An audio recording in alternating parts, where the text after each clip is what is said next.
Assalamualaikum warahmatullahi wabarakatuh. Selamat pagi, selamat berjumpa kembali dalam mata kuliah pangan fungsional yang pada materi kali ini kita akan membahas terkait dengan pangan fungsional berbasis tradisional.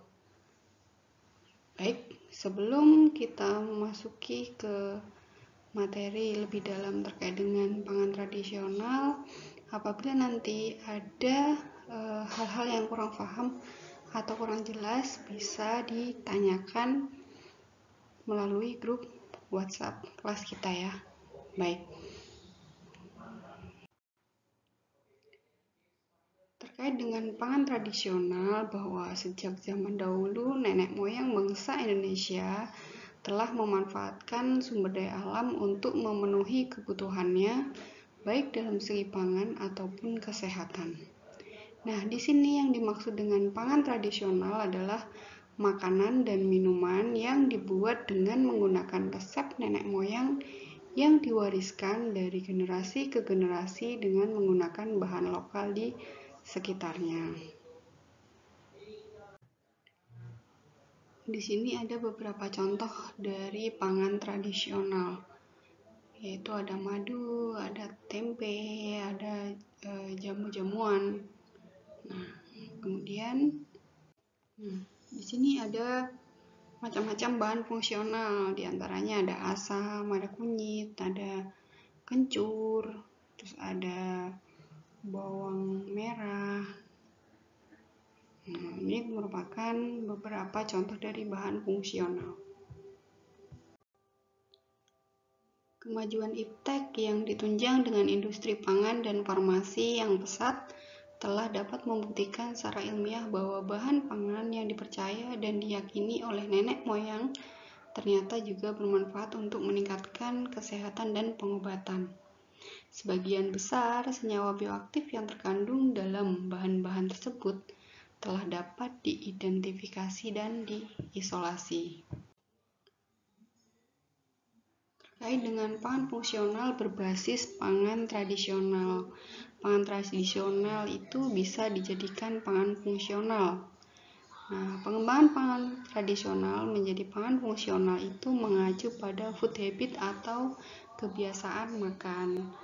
Semua pangan tradisional dapat berpotensi sebagai pangan fungsional yang meliputi berbagai jenis bahan pangan nabati, hewani, rempah, dan herbal. Untuk disebut sebagai bahan fungsional, senyawa tersebut harus mempunyai kandungan senyawa bioaktif.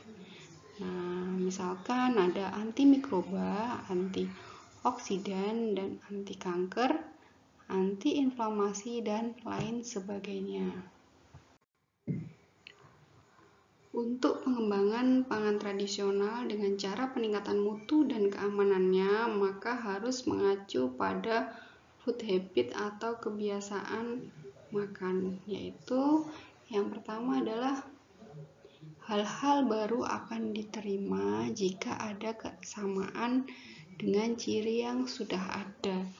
Yang kedua, atribut sebagai pangan tradisional tetap dipertahankan.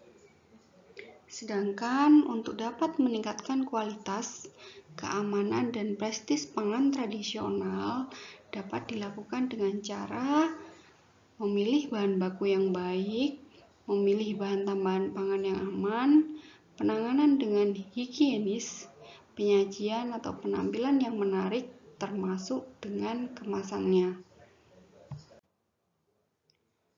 Sayuran dan buah-buahan merupakan sifat fungsional karena mengandung serat pangan, vitamin C, asam folat, pigmen alami, dan senyawa bioaktif spesifik yang bersifat antioksidan. Konsumsi buah dan sayur jika dikombinasikan dengan rempah-rempah atau herbal yang tinggi kandungan senyawa bioaktifnya, maka akan ada efek sinergis yang lebih besar sehingga dapat digunakan untuk pencegahan penyakit degeneratif. Untuk selanjutnya, terkait dengan pengembangan pangan fungsional, bahwa pengembangan pangan fungsional ini di Jepang telah dimulai sejak berabad-abad atau ratusan tahun yang lalu. Sejak tahun 1984, pemerintah Jepang berinisiatif mengembangkan pangan fungsional berbasis pangan tradisional dengan tujuan memperbaiki fungsi-fungsi fisiologis tubuh sehingga dapat melindungi tubuh dari penyakit degeneratif. Strategi untuk mengangkat produk pangan tradisional Jepang adalah dengan menerapkan konsep Ison Ipin, bahwa satu daerah satu produk, yaitu dengan penelitian berkesinambungan, fokus pada komoditas unggulan, pembimbingan dan pengawasan yang efektif, penjaminan mutu dan harga, promosi iklan, dan pembentukan image serta paket wisata kuliner. Selain itu, ditambah dengan kebanggaan dan keterikatan emosional rakyat Jepang pada produk buatannya sendiri. Nah, hal inilah yang membuat pelaku pasar luar negeri sulit menembus Jepang. Untuk pengembangan pangan fungsional di Indonesia, bahwa Indonesia itu mempunyai peluang pasar yang sangat besar untuk mengembangkan produk-produk pangan tradisional berbasis pada sifat-sifat fungsional.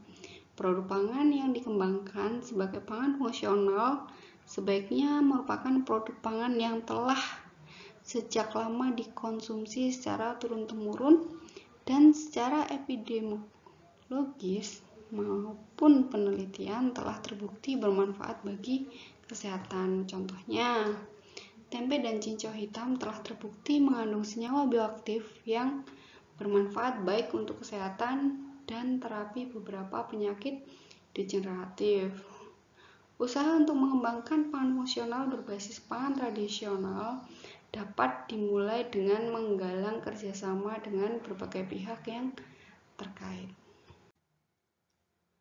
Masih terkait dengan pangan fungsional berbasis pangan tradisional, Indonesia adalah negara yang beragam suku dan budaya yang berdampak pada beragamnya juga makanan tradisional pada setiap suku tersebut. Pangan tradisional terbagi menjadi 3, yaitu ada makanan atau lauk pauk, jajanan, dan minuman. Banyak pangan tradisional di Indonesia yang mengandung senyawa bioaktif yang dapat dikategorikan sebagai pangan fungsional. Pangan tradisional Indonesia yang berpeluang sebagai pangan fungsional diantaranya adalah tempe. WHO dan FAO telah mengakui tempe merupakan makanan asli warisan budaya Indonesia. Tempe merupakan makanan Indonesia berbahan dasar kedelai yang merupakan fermentasi dari kapang atau Rhizopus oryzae sp. Kandungan nutrisi pada tempe lebih tinggi daripada kedelai yang ditandai dengan meningkatnya padatan terlarut, nitrogen terlarut, asam amino bebas, asam lemak bebas, nilai cerna, dan nilai efisiensi protein. Zat gizi pada tempe akan lebih mudah dicerna, diserap, dan dimanfaatkan tubuh dibandingkan dengan kedelai utuh. Proses fermentasi pada tempe akan membebaskan mineral yang terikat asam fitat sehingga kandungan mineral seperti Fe, Ca, Mg menjadi lebih tersedia untuk dimanfaatkan oleh tubuh. Tempe bersifat anti diare. Kemudian, tempe sangat berpotensi untuk manajemen diare pada anak-anak karena ketersediaan nutrisi yang mudah dicerna sehingga mencegah efek diare. Untuk selanjutnya adalah dadi. Nah, dadi ini merupakan hasil fermentasi tradisional dari susu kerbau Sumatera Barat, Jambi, dan Riau, tetapi sudah mulai ditinggalkan oleh masyarakat. Dadi berpotensi sebagai pangan fungsional probiotik, sering disebut dengan yogurtnya Indonesia. Dadi berwarna putih kekuningan dengan tekstur kental dan dikonsumsi dengan menggunakan sendok. Ini mempunyai aroma yang khas, yaitu beraroma khas susu asam. Pembuatan dadi masih bersifat tradisional dan belum ada standar pada proses pengolahannya. Dadi dibuat dari susu kerbau yang dituang ke dalam tabung bambu dibiarkan terfermentasi secara alamiah pada suhu ruang selama 24-48 jam. Proses fermentasi secara alamiah dalam dadih melibatkan berbagai jenis mikroba yang terdapat dalam permukaan bambu bagian dalam, permukaan daun penutup, dan dari susu kerbau yang digunakan. Dadih mengandung asam amino, 13 asam amino esensial dan 3 asam amino non-esensial, sehingga dapat menjadi makanan bergizi yang mudah diserap tubuh dan vitamin A, serta mengandung protein tinggi, sekitar 6,75%, dengan kandungan kalsium serta vitamin B dan K. Dadih diyakini dapat menyembuhkan penyakit seperti demam, kurang nafsu makan, dan membantu meningkatkan fertilitas. Untuk selanjutnya kita bahas terkait dengan rempah-rempah dan jamu sebagai sumber pangan fungsional. Senyawa bioaktif banyak terkandung dalam tanaman pangan, juga tanaman rempah dan obat. Diet yang menggunakan rempah-rempah dalam jumlah tertentu sebagai penyedap makanan dapat sekaligus menyediakan berbagai senyawa bioaktif yang bermanfaat untuk menjaga kesehatan dan melindungi tubuh dari penyakit kronis. Di sini terdapat jamu, bahwa jamu sebagai produk asli tradisional Indonesia yang disajikan dalam bentuk minuman dan memiliki karakteristik sensoris demikian rupa yang dapat diterima masyarakat luas. Kemudian selanjutnya adalah ada jahe. Jahe merupakan rempah yang paling banyak digunakan dalam berbagai resep makanan dan minuman. Jahe dipercaya sebagai obat masuk angin, gangguan pencernaan, analgesik, antipiretik, dan antiinflamasi.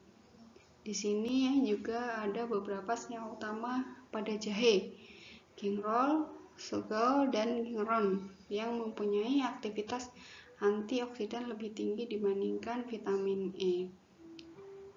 Nah, kemudian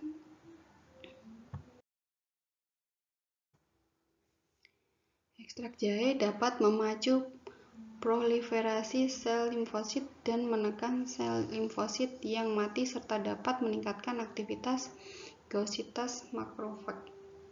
Jahe dapat dikombinasikan dengan rempah lain seperti dalam wedang jahe, sekoteng, bajigo, dan bandrek. Konsumsi jahe setiap hari dapat meningkatkan aktivitas sel T dan daya tahan limfosit terhadap stres oksidatif. Kemudian selanjutnya ada lidah buaya. Sejak zaman dahulu, lidah buaya dipercaya berkhasiat terhadap kesehatan dan kecantikan. Di sini unsur utama dari lidah buaya adalah aloin, emodin, resin, gum, dan unsur lainnya seperti minyak atsiri. Nah, gel lidah buaya mengandung 17 asam amino penting. Bagian yang dimanfaatkan yaitu gel dan getah.